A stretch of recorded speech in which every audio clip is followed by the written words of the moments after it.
ये देश चलाने वाले जो बैठे वो बेईमान है, वो हमेशा कहने का मतलब चाहे कभी वो हिंदू की बात करते तो कभी मुसलमान की बात करते, कभी ईसाई की बात करते। संविधान खतरा में इसलिए है कि जब से ये एनडीए की सरकार आई है, जब से नरेंद्र मोदी जी देश के प्रधानमंत्री हैं, तब से हमारा संविधान कोर्ट ऑफ मार्क्स कब खत्म हुआ। बेरोजगारों को हम सरकारी नौकरी का देने का काम करेंगे और 17 महीना में उन्होंने 5 लाख बेरोजगारों को रोजगार देकर देश के इतिहास में वो साबित कर दिया।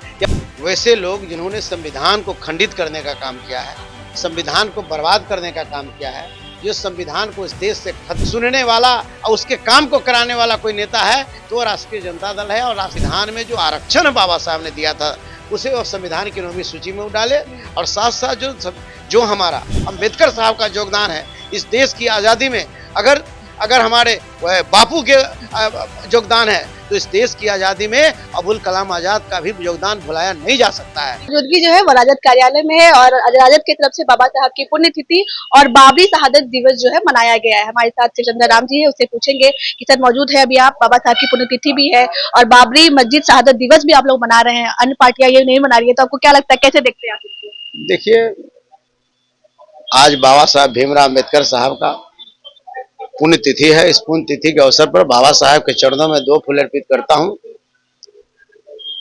और इस देश के वैसे लोग जिन्होंने संविधान को खंडित करने का काम किया है, संविधान को बर्बाद करने का काम किया है, जो संविधान को इस देश से खत्म कर देना चाहता है, जो संविधान को खत्म कर आरएसएस का संविधान लाना चाहता है, वैसे लोगों को भी आज इस पुण्यतिथि के अवसर पर हम सचेत कर देना चाहते हैं कि अगर दलितों का अधिकार, दलितों का जो अधिकार है, दलितों का जो सम्मान है, अति पिछड़ा का जो सम्मान है, जो दलितों का जो संविधान है, इसको अगर छेड़छाड़ करने की अगर कोशिश की गई तो इस देश के दलित चुप बैठने वाला नहीं है।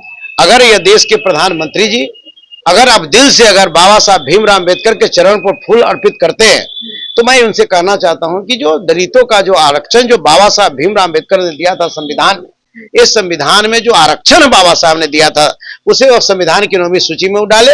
और साथ साथ जो हमारा देश में कोर्ट ऑफ मार्क्स, बैकलॉग, प्रोन्नति में आरक्षण, ये जो खत्म कर दिया गया है, इसको पुनः लागू करने का काम करे और संविधान के 9वीं सूची में डाला जाए। आप लोग बीजेपी पे आरोप लगाते हैं बार बार कि जब से बीजेपी आई संविधान खतरे पे है।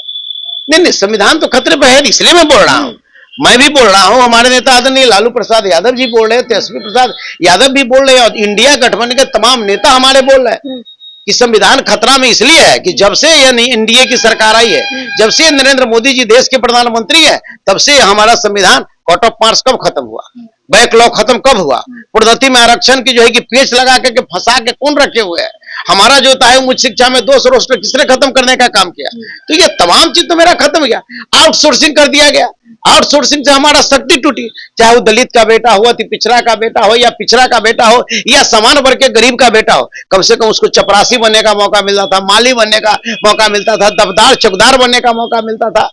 इसकी ताकत तो खत्म आपने कर दिया। आप लोग बाबरी शहादत दिवस भी मना रहे हैं, आजकल हर मस्जिद में मंदिर ढूंढा जा रहा है, उसको कैसे देखते हैं? आजकल जो हिंदू मुस्लिम और मंदिर मस्जिद का मामला भी बड़ा, ये देश चलाने वाले जो बैठे वो बेईमान है। अच्छा। वो हमेशा कहने का मतलब चाहे कभी वो हिंदू की बात करते तो कभी मुसलमान की बात करते, कभी ईसाई की बात करते तो कभी जो है कि सिख की बात करते, जबकि उनको सोचना चाहिए, एनडीए के लोगों को सोचना चाहिए कि इस देश की आजादी में सभी जाति धर्म के लोगों का अधिकार, लोगों की लहू बहा है, सबकी बहनें ने और सबकी माताएं ने मांग में राख का टीका लगाना स्वीकार करने का काम किया है।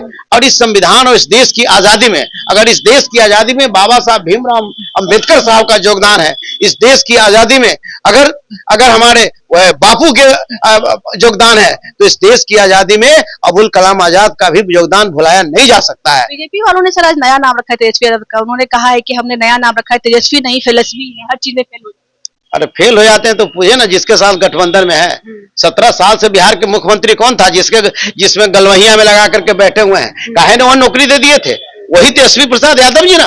वादा किया कि हम 10 लाख लोगों को बेरोजगारों को हम सरकारी नौकरी का देने का काम करेंगे और 17 महीना में उन्होंने 5 लाख बेरोजगारों को रोजगार देकर देश के इतिहास में वो साबित कर दिया कि अगर देश में कोई नौकरी मैन ऑफ इंडिया कोई अगर व्यक्ति है उसका नाम तेजस्वी प्रसाद यादव है। यात्रा पर भी कटाक्ष कर रहे हैं, ऐसी यात्रा पर निकलते हैं जो पूरा ही नहीं होता। अरे यात्रा पर करने का मतलब है कि निकलते हैं, ये तो जनमानस के साथ मिलते हैं, सभी आम आवाम से मिलने का काम करते हैं। इनके ऐसे जाकर के सर्किट हाउस में बैठ करके सिंगल एगो व्यक्ति से मिलकर भागते नहीं है, आम आवाम से जाते हैं, यात्रा में मिलते हैं, अपने वर्करों से मिलते हैं, गले लगाते हैं, लोगों की बात सुनते हैं, बात कर करके उसके दुख में साथ इस राज्य में अगर सुख दुख में गरीबों को दबे कुचले के सुस्तों के पीड़ितों को अगर कंधा पर हाथ रखने वाला, उसके दुख को सुनने वाला और उसके काम को कराने वाला कोई नेता है तो वो राष्ट्रीय जनता दल है, और राष्ट्रीय जनता दल का नेता आदरणीय श्री तेजस्वी प्रसाद यादव। अंतिम सवाल सर, क्या लगता है विधानसभा चुनाव में जनता पर भरोसा करेगी?